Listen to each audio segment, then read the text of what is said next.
everything is connected. You've probably heard this many, many times, in fact. It's an element of almost every spiritual tradition of humankind throughout all of history. But whenever I hear people talk and mention this phrase that we are all connected, they do so in a way where it's as if it's something they wish that they could believe was true. That it's something that's abstract, that it's esoteric, that it's a thing that is unprovable, but they just really wish the universe was like that.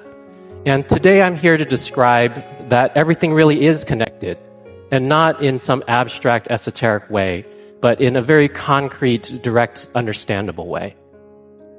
And I'm going to do that with 3 different stories. A story of the heart, a story of the breath, and a story of the mind. So let's begin. So all of you in this audience today, your hearts are beating right at this moment. And the reason that your hearts beat is because you need to move this molecule through your blood called hemoglobin. And hemoglobin carries this smaller molecule that's called Hem-A-B, which is what we see over here. Now, at the heart of Hem-A-B is a single atom of iron. So in a way, at the heart of our heart is this little iron atom. And this is actually a really essential part of the hemoglobin molecule because this is the thing that allows us to bind oxygen and move that through our circulatory system. But one thing that you may not know is that the only way that iron is created in the universe is through supernovas and through supermassive supermassive stars. So the universe started with basically no iron at all. Hydrogen, helium, and only through the process of these stars forming, exploding, forming, and exploding was iron able to be created that now courses through each one of our veins. But the story doesn't really end there, because why do stars keep forming? Actually, after a supernova happens, it may be a long time before those gases come back together to form a star. So in order to go understand how this works, we need to understand why stars would form. And even though there's a couple different ways that stars form, one of the most robust is this process, galactic collisions. And these are images from the Hubble Space Telescope, and they show through a series of panels, which are actually different galaxies, because this process takes like 500 million to 1 billion years. Different galaxies, what the process of a galactic collision would look like. So across the top, you get the galaxies slowly coming together, and in the bottom 3 frames, you see them smashing into each other and their interstellar gases mixing. And in the process of doing that, they set on fire with new star formation across the entire galaxy and whatever remains after the collision. Now, even here is not the end of the story, because why in the world would galaxies collide? This doesn't seem like a thing that should just happen for no reason. So to understand this, we're going to need to scoot back way, way more. And here we're at the level of seeing about 100,000 galaxies. So last slide, 2 galaxies. This slide, 100,000 galaxies. Every one of these dots here is a galaxy that is in our supercluster. And we're that red dot over there, where it says you are here. And these glowing lines are not galaxies. These glowing lines are the trajectories that these galaxies are going to take through gravity over the coming billions of years in this beautiful gravitational dance of all these galaxies swirling together in a gravitational structure that we call Laniakea, which in Hawaiian means the immeasurable heaven. And it's this process, the gravitational dance of 100,000 galaxies swirling together, which drive the process of galaxies colliding, which drive massive star formation, which drive the process of creating the iron that courses through each one of our veins with every heartbeat. And in this way, every one of our heartbeats is connected. Now we're going to move to a second story, and this story is about breath. And taking a deep breath is one of the most simple ways to connect with our own bodies, a deeply grounded, calming breath. But taking a deep breath was not something that was possible on this earth 3 billion years ago. On this slide, we have the composition of the atmosphere of the earth during that time period. We had about the same amount of nitrogen, but we had almost no oxygen at all. So you would be taking a breath in vain 3 billion years ago. And we actually had a huge amount of carbon dioxide. And the net effect was a almost inhabitable planet. The only organisms that could exist at that time were single-celled organisms inside of stromatolites and other close spaces. Now, luckily for us, one of those organisms that was alive at this time was something called a cyanobacteria. And that's a picture of it in the background. And this organism has the special trick that we call photosynthesis.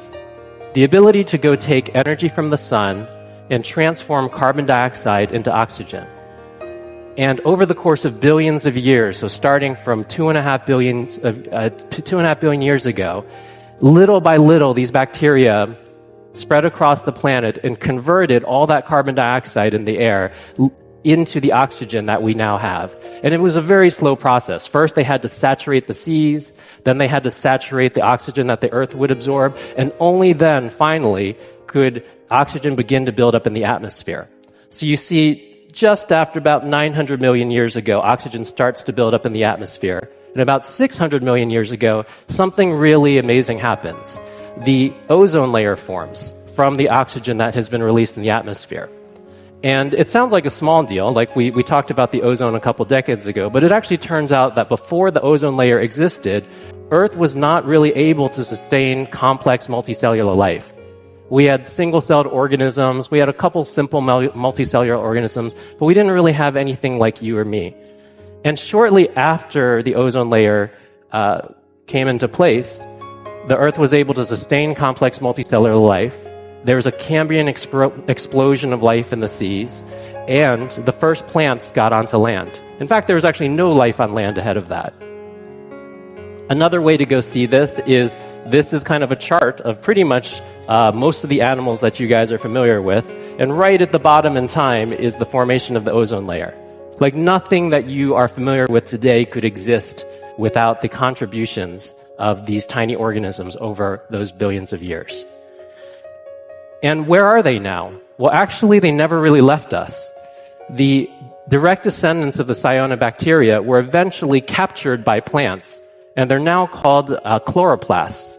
So this is a zoom in of a plant leaf, and we probably ate some of these guys today, where tons of little chloroplasts are still trapped in contributing photosynthesis and making energy for the plants that continue to be the other half of our lungs on Earth. And in this way, our breaths are very deeply united. Every out-breath is mirrored by the in-breath of a plant, and their out-breath is mirrored by our in-breath. And I'm going to take a little aside here for a moment with this story, because imagine for a moment, and this is a thought experiment, imagine you were one of these little organisms 2 billion years ago. You might be born, you live a couple weeks, you die, and you kind of feel like, well, nothing really changed. I mean, I had no purpose in this life. Like, the world I came to is exactly the same as the world that I left. But what you wouldn't have understood is that every breath that you took contributed to the possibility of countless lives after you. Lives that you would never see, lives that we are all a part of today.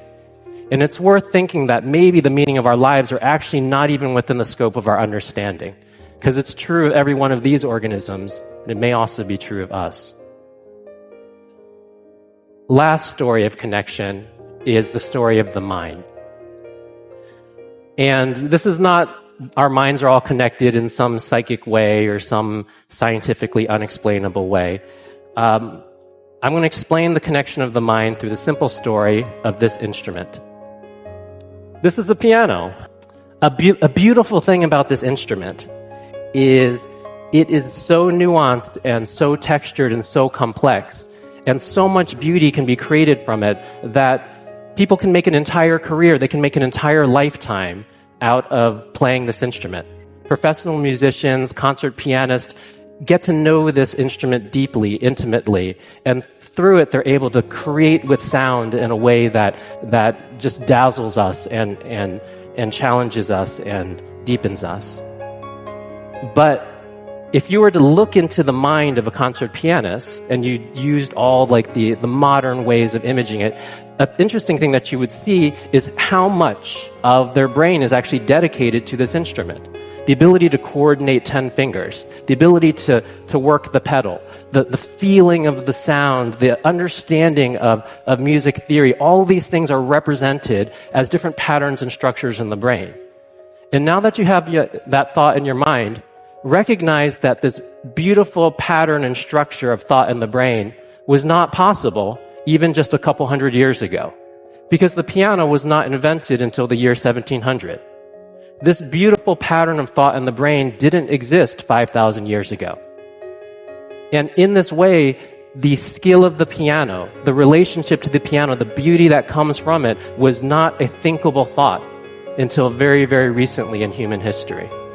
And the invention of the piano itself was not an independent thought. It required a depth of mechanical engineering. It required the history of stringed instruments. It required so many patterns and structures of thought that led to the possibility of its invention and then the possibility of the mastery of its play. And it leads me to a concept I'd like to share with you guys, which I call the palette of being. Because all of us are born into this life having available to us the experiences of humanity that has come so far. And we typically are only able to paint with the patterns of thought and the ways of being that existed before. So if the piano and the way of playing it is a way of being, this is a way of being that didn't exist for people 5,000 years ago. It was a color in the palette of being that you couldn't paint with. Nowadays, if you're born, you can actually learn this skill. Nowadays, if you're born, you can learn to be a computer scientist, another color that was not available just a couple hundred years ago. And our lives are really beautiful for the following reason. We're born into this life. We have the ability to go make this unique painting with the colors of being that are around us at the point of our birth. But in the process of life, we also have the unique opportunity to create a new color. And that might come from the invention of a new thing, a self-driving car, a piano, a computer. It might come from the way that you express yourself as a human being. It might come from a piece of artwork that you create. Each one of these ways of being, these things that we put out into the world through the creative process of mixing together all the other things that existed at the point that we were born, allow us to expand the palette of being for all of society after us.